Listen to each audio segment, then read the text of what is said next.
When we talk about being this great society, and granted we were colonized and all, what is this great society or culture when we are so willing and with such alacrity, we embrace the West, we embrace what our colonizers left behind.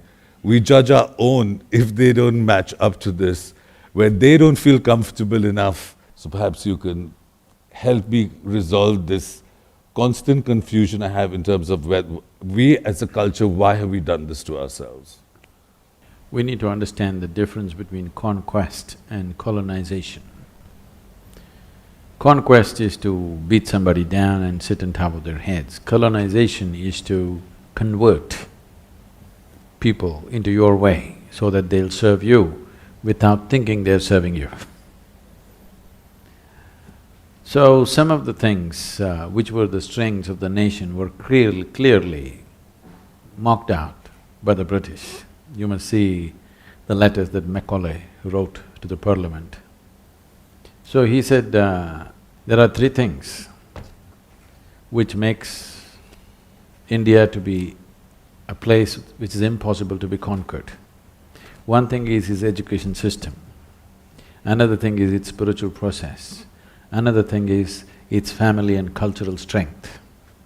If we don't weaken these three things, we will never conquer. Wherever they went, they had absolute success, 100% success. You go to Australia, it is another England, okay? The native cultures of those lands are only archival, only in the museums they live.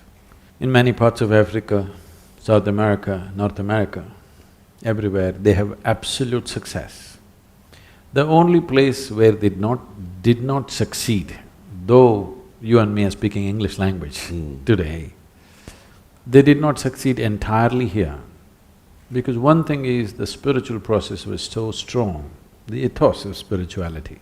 The only way you could take away the Hindu way of life, which was not a religion per se, it was a certain, a million-fold, a million-doorway palace of spiritual process. Not one kind of process, not one kind of belief. The only way you could kill this was to kill every human being that lived in this country. Because there was no one papacy, one focused place where all the knowledge is centered, it's just happening.